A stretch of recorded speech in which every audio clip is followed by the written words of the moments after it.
Hello दोस्तों, स्वागत है प्रेम क्लासेस ऑफ मैथमेटिक्स में। आज हम आप लोगों को फिर से उपस्थित हैं क्वालिफाई पेपर को लेकर के, जो कि इस पेपर में जो क्वालिफाई करेगा उसी का पेपर जो है नेक्स्ट अपना सब्जेक्ट जो है वो जांचा जाएगा। तो सबसे पहले हमारा लैंग्वेज में इंग्लिश होगा लेकर 8 तक, और बाकी जो हिंदी होगा वो 22 नंबर का रहेगा, जो कि 9 से लेकर 30 तक रहेगा।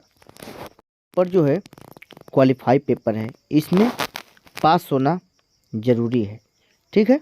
Mohan is NCC officer, choose the correct article.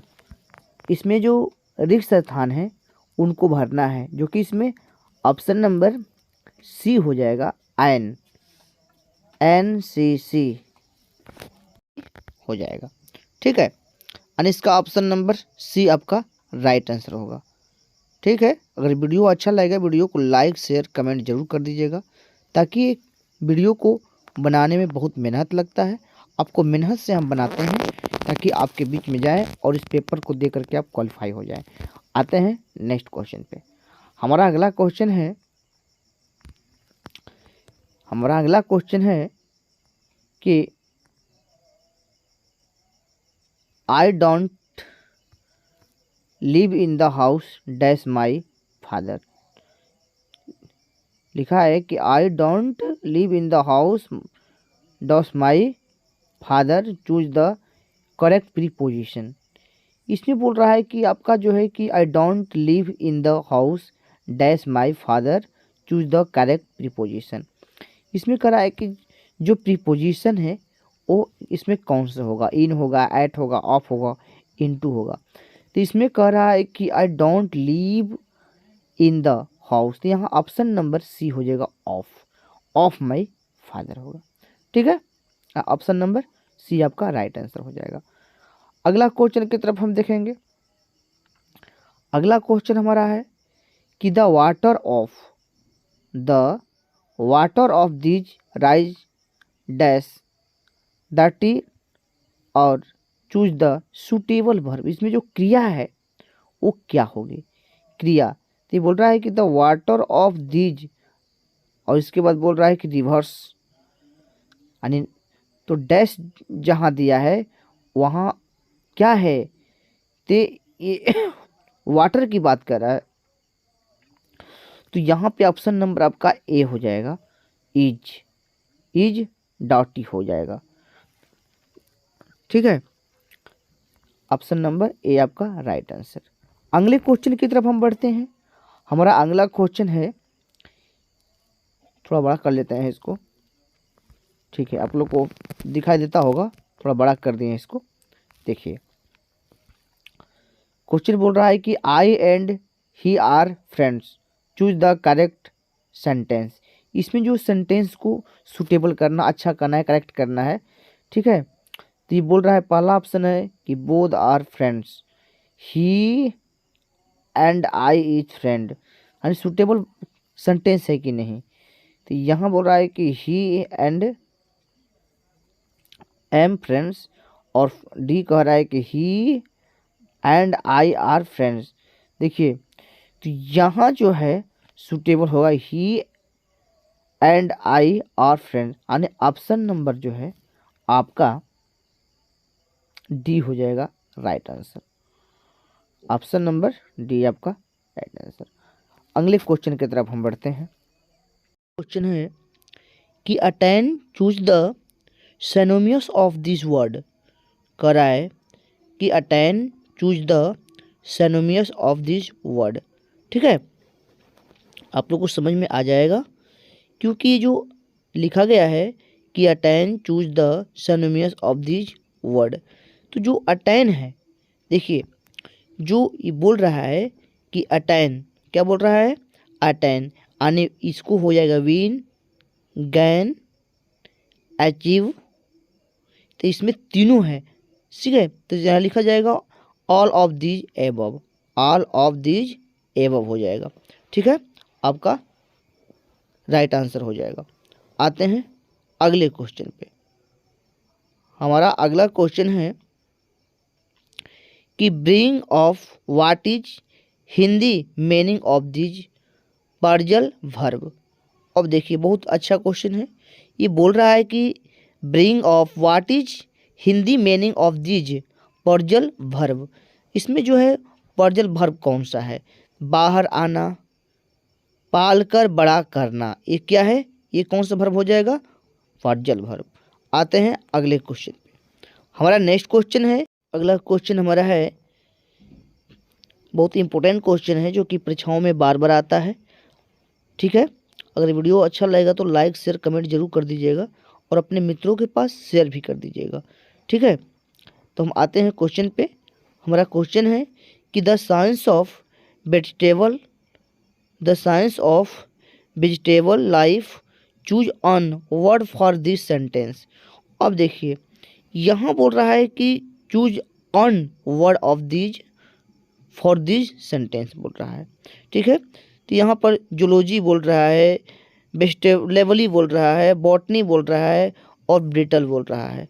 तो यहाँ जो है आपका बॉटनी हो जाएगा। ऑप्शन नंबर सी हमारा क्वेश्चन हो जाएगा botany, option number A right answer. अगले क्वेश्चन की तरफ हम बढ़ते हैं।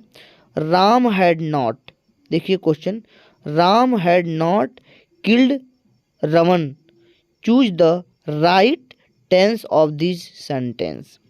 बहुत अच्छा क्वेश्चन है। राम हैड नॉट लाइक, इसके बाद रवन, choose the right tense of this sentence. यहाँ बोल रहा है कि पास्ट परफेक्ट टेंस क्या है, कि पास्ट परफेक्ट कॉन्टिन्यूअस टेंस है, कि सिंपल प्रेजेंट टेंस है। ठीक है, तो यहाँ जो क्वेश्चन बोल रहा है तो यहाँ हो जाएगा पास्ट परफेक्ट टेंस। कौन हो जाएगा? पास्ट परफेक्ट टेंस हो जाएगा। ठीक है, हमारा जो क्वेश्चन अब आ गया लैंग्वेज 2, जिसमें कि क्वेश्चन नंबर हम 9 से लेकर के 30 तक कराएंगे। 9 से लेकर के 30 तक ये हमारा इसमें क्वेश्चन हो जाएगा। थोड़ा बड़ा कर देते हैं कि तत्सम शब्द आश्चर्य का तत्भव रूप क्या है।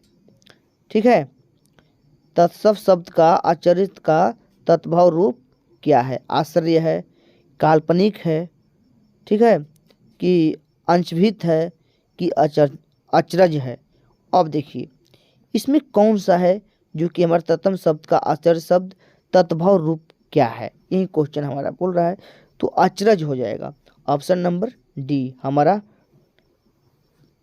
अगला क्वेश्चन है कि निम्न में से कौन सा शब्द देशज है।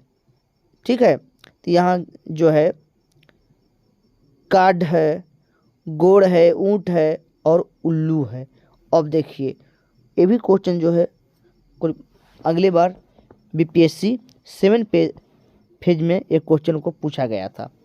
लेकिन इसमें आते हैं जो हमारा राइट इसका आंसर है वो हो जाएगा गोड़। क्या हो जाएगा? गोड़ हो जाएगा।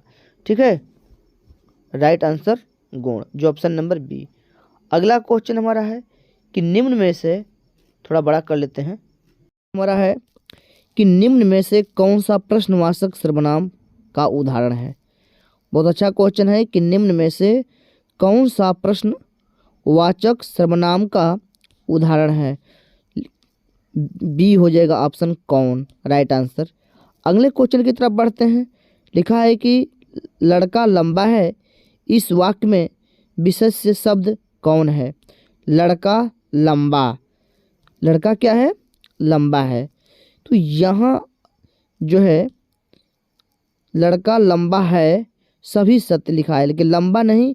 यहाँ जो है लड़का लंबा है, कौन लंबा है? तो लड़का, यानी इसका राइट आंसर जो हो जाएगा वो लड़का हो जाएगा। ठीक है, आता है अगले क्वेश्चन पे। हमारा अगला प्रश्न है कि संस्कृति शब्द का विशेषण क्या है। देखिए पहला दिया है संस्कृति, जो पहला दिया है इसका ऑप्शन नंबर ए है, वो दिया गया है कि संस्कृति, दिया है संस्कृति। और ऑप्शन नंबर जो 2 दिया है वो सांस्कृतिक और सी संस्कृत और सांस्कृत। देखिए तो यहाँ लिखा है कि संस्कृत का शब्द का विशेषण क्या है। तो यहाँ जो है सांस्कृतिक नहीं होगा, यहाँ हो जाएगा सांस्कृतिक, जो ऑप्शन नंबर बी हो जाएगा राइट आंसर। ठीक है, ऑप्शन नंबर बी इसका राइट आंसर हो जाएगा। आते हैं नेक्स्ट क्वेश्चन। हमारा अगला प्रश्न है कि मैं गोपाल के बिना नहीं जाऊंगा। मैं गोपाल के बिना नहीं जाऊंगा, इस वाक्य में बिना कौन सा अवयव है? इस वाक्य में बिना कौन सा अवयव है? तो इसमें ऑप्शन नंबर ए जो है संबंध बोधक, और दूसरा है ऑप्शन नंबर जो 20 का है समुच्चय बोधक। ठीक है, विषयादि बोधक। तो जिसका ऑप्शन नंबर ए है संबंध बोधक, यही इसका राइट आंसर हो जाएगा। अब आते हैं नेक्स्ट क्वेश्चन पे। निम्नलिखित में से स्त्रीलिंग शब्द की पहचान कीजिए। क्वेश्चन अच्छा है। निम्नलिखित में से स्त्रीलिंग शब्द की पहचान कीजिए। रात्रि, निधि, कहानी और उपयुक्त सभी में से सही। लेकिन हमारा इसका राइट आंसर की हम बात करते हैं तो हमारा राइट आंसर इसमें से हो जाएगा कि इसका जो राइट आंसर होगा वो हो जाएगा रात्रि है, निधि है और कहानी है। तो यानी सभी हो जाएगा, उपयुक्त में से सभी सही होगा। ठीक है, आते हैं अगला क्वेश्चन पे। शब्द प्रविख्यात करा है कि शब्द प्रख्यात में कौन सा उपसर्ग जुड़ा हुआ है? पर, प्र, परि और परा। देख रहे हैं ना, शब्द प्रख्यात में कौन सा उपसर्ग जुड़ा हुआ है? तो यहाँ जो है दिया है प्र, कौन सा हो जाएगा? प्र, ऑप्शन नंबर बी। मधुरिमा लिखा है कि मधुरिमा शब्द में कौन सा प्रत्यय जुड़ा है? ये भी क्वेश्चन बहुत बार बार पूछा गया था बीपीएससी में, जो कि बीपीएससी 7 फेज में। तो मधुरिमा शब्द में कौन सा प्रत्यय जुड़ा है? रीमा, रीमा और ईमा और रईमा। अब देखिए इसमें जोड़ना है कि कौन सा प्रत्यय है जो जोड़ा हुआ है। ठीक है, यानी तो इसका जो है ईमा हो जाएगा राइट आंसर, जो ऑप्शन नंबर सी। आते हैं अगले क्वेश्चन की तरफ। निम्नलिखित में कौन सा गुण संधि का उदाहरण है? तो बोला है कि निम्नलिखित में कौन सा गुण संधि का उदाहरण है? तो ऑप्शन ए है महर्षि, पावक और एक है अभिद्वि और पवन। अब देखिए जो महर्षि है वो गुण संधि का उदाहरण है, इसका राइट आंसर ए हो जाएगा। किस समाज में कह रहा है कि किस समास में अंतिम पद प्रदान होता है? किस समास में अंतिम पद प्रधान होता है? अब देखिए यहाँ तत्पुरुष समास और कम धारण समास और वर्विक समास और यहाँ दिया गया है अभिभाव समास। तो यहाँ तत्पुरुष समास जो है इसका प्रधान होता है, राइट आंसर। अब हमारा अगला क्वेश्चन है कि निम्नलिखित में से कौन अभिभाव समास का उदाहरण है? देखिए ये भी क्वेश्चन जो है बहुत अच्छा है। आप लोग हमारे साथ साथ जो है इसका भी आंसर देते जाइए ताकि आपको ये पता चल जाए हमको कि आपका कितने आंसर आपका राइट हो रहा है। तो इसका हो जाएगा भरपेट, जो भरपेट है वो आपका राइट आंसर है। निम्नलिखित में से कौन सा पुत्र का पर्यायवाची शब्द है? देखिए बहुत ये भी है, साथ साथ आप भी मारते चलिए ताकि ये समझ में आ जाए कि आप कितने अंक ला रहे हैं। और कमेंट में बताइए, लिख दीजिए कि हम इतना अंक के जो है हम अंक लाए। ठीक है, आते हैं अगले क्वेश्चन की तरफ। तो हमारा देखते हैं इस क्वेश्चन का जो आंसर हो जाएगा, यानी तीनों होगा, इसमें सपयुक्त उभी सत्य को लिखा जाएंगे, जो ऑप्शन नंबर डी होगा, उपयुक्त सभी को। ठीक है, अगला क्वेश्चन हमारा है कि शब्द अल्पज्ञ का विपरीत शब्द कौन सा है? तो लिखा है कि अवज्ञ और सर्वज्ञ और अभिज्ञ और कृतज्ञ। अब देखिए 4 ऑप्शन दिया है, जो कि इस शब्द में इसका राइट आंसर की हम बात करें तो इसका हो जाएगा ऑप्शन नंबर बी, सर्वज्ञ। ठीक है, आते हैं अगले क्वेश्चन की तरफ। हमारा ये क्वेश्चन है, इस प्रश्न का अगर आंसर आपको मालूम है तो आप कमेंट में ज़रूर बताइए, और नहीं तो इस क्वेश्चन का आंसर हम बता देते हैं कि स्त्री जो अभिनय करती हो, कह रहा है कि स्त्री जो अभिनय करती हो वो क्या है, नायिका है कि नटी कि नर्तकी कि अभिनेत्री। ठीक है, ये कौन सा है? तो सबसे पहले हम बात करेंगे इसमें जो अभिनय करती है, अभिनय ध्यान दीजिएगा, जो अभिनय है इस पे अर्थ लगाएंगे कि इसमें हो जाएगा अभिनेत्री। अभिनय का हो जाएगा अभिनेत्री, आपका राइट आंसर डी हो जाएगा। हमारा अगला क्वेश्चन है, पत्थर का लकीर होना, पत्थर का लकीर होना इस मुहावरे का क्या अर्थ है? कठोर होना, कठिन होना, मिट जाना और जो है अमिट होना। अब देखिए, तो पत्थर का लकीर होना इस मुहावरे का अर्थ हो जाएगा आपका, इस मुहावरा का अर्थ हो जाएगा कि अमिट होना, यानी पत्थर का लकीर हो जाना। हमारा अगला क्वेश्चन है कि हंसुए के ब्याह में खुरपी की का गीत इस लोकगीत का क्या अर्थ है?